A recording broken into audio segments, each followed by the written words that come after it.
Good morning, Mr. Coolant. I always thank you for affording people opportunities to express their views to the people of Zimbabwe. Thank you very much. I want to first direct my feelings to everybody. Today I woke up with a heavy heart, sadness in my heart really, because I felt what you feel also, that an opportunity for self-deliverance escaped us. Maybe we should try to analyze why things happened the way they did. I have been trying to talk to respond to those who would be reporting that although the ideas of Baba Geza are very good and he really means it, I did feel that there was not a direct instruction to those to the would-be protesters as to where exactly they go, as to what point they begin their journey. We knew we were to go to the State House, but for instance, I'm very rural. I did not know. I was trying even to phone in Bulawayo to find out if there is anyone who knows the point where we could gather together to be picked up by buses to go to Harare. I never got that information. To me, that was the first organizational error. Because yes, whatever Christopher Mutsvanga will say, the reason that the protest did not happen the way it was expected is not that people love ZANU-PF. No one in their right senses will love ZANU-PF. What is there to love in ZANU-PF? But as I have pointed out, there was an organizational failure. Maybe I would not call it organizational failure, but I would call it miscommunication or total lack of proper communication to the would-be protesters. But also, the people of Zimbabwe, we failed Geza.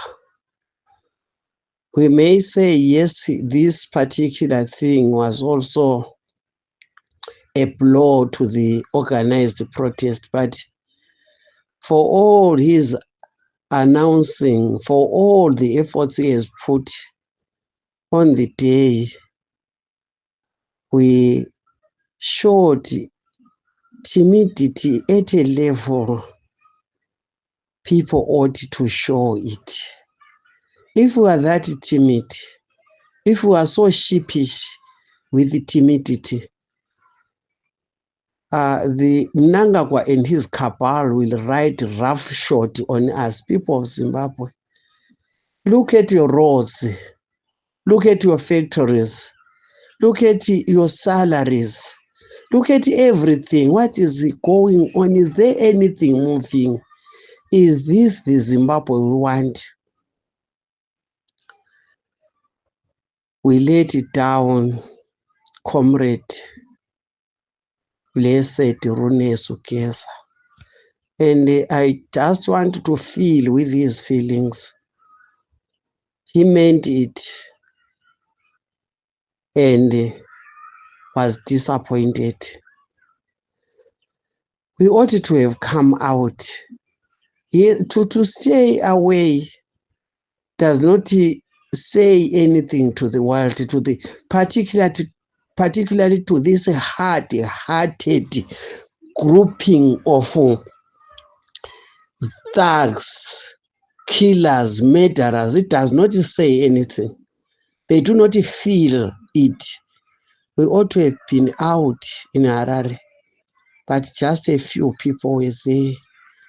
A very, very faint statement, an irrelevant noise if you consider the suffering. If we are suffering so much, we should have made the most noise, but it was an irrelevant, very faint and meaningless.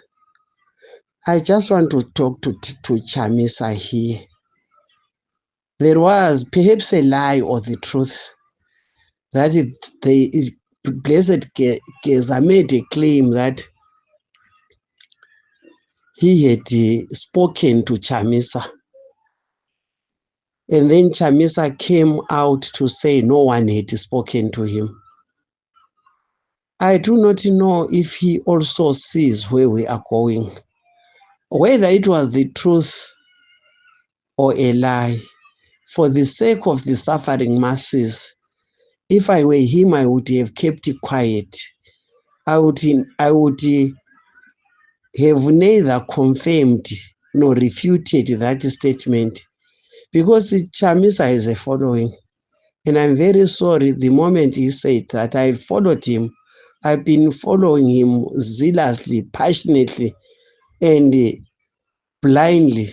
But the moment he opened his mouth to say he has not been consulted, something gave inside me. Something gave. Because it was a dent to our struggle. It was a very strong blow. So much so that a lot of his followers took the cue from him and he never went out. I'm not saying he should have lied, but he should have kept quiet and then tried to sort it out later. Because the fall of Mnangagwa on the day was not going to assure those who take power of that power. It was going to, when they are weakest, he could have come up to them and claimed his right to be recognized because they had used his name. But because he wanted it for himself, he decided to declare that he had not been consulted. And then Comrade Blessed Runesu Bombshell, a fatherly figure. But I feel that you erred there, Mtomdala. You erred there. You made an error, and a big error. Yes, you did get the information, but you should have talked about that which you had and told the Zimbabweans to expect that, but allowed the protest to continue. These things gather momentum. Zimbabweans were braving it out, were beginning to brave it out, to put their lives on the line. And then you poured cold water onto the fire that was beginning to burn. And then look at the future. Will you ever be able again to light such a fire in the emotions of people? They are very, very down. I'm not expressing my feelings here. I am a man living among men. And today, this has always been the greeting in our place. I'm very concerned. It is not normal. What the Mnangagwa Cabal is doing is not normal. People may say, well, he is not developing things because he is concentrating on amassing power so that he becomes king, and then after that he may develop. I don't think so. It's not in his veins. It's not in his blood. It is not in him to do right. This is a man cursed with evil. I'm very sorry. This sounds strong, but it's an understatement even. Minister Mnangagwa is a sadist. He is very happy when he inflicts pain on others. He laughs. He enjoys it. When we suffer, when we are naked, when we are suffering like this hungry, there is something in him which is exulting, which is very enjoying. Surely we are cursed with such a man. Why did the likes of Chiwenga in the first place nominate him for presidency when they removed Mugabe? I have always shuddered at the name of Mnangagwa ever since I began to understand things. I was on the side of ZAP, PF ZAP, and when ZANU PF won, I was shocked. But when I heard, I tried to read and try to understand around Mnangagwa.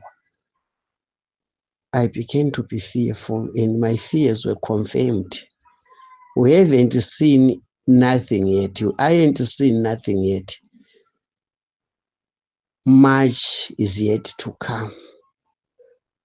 We will revisit these words and say this was an understatement. We are yet to suffer.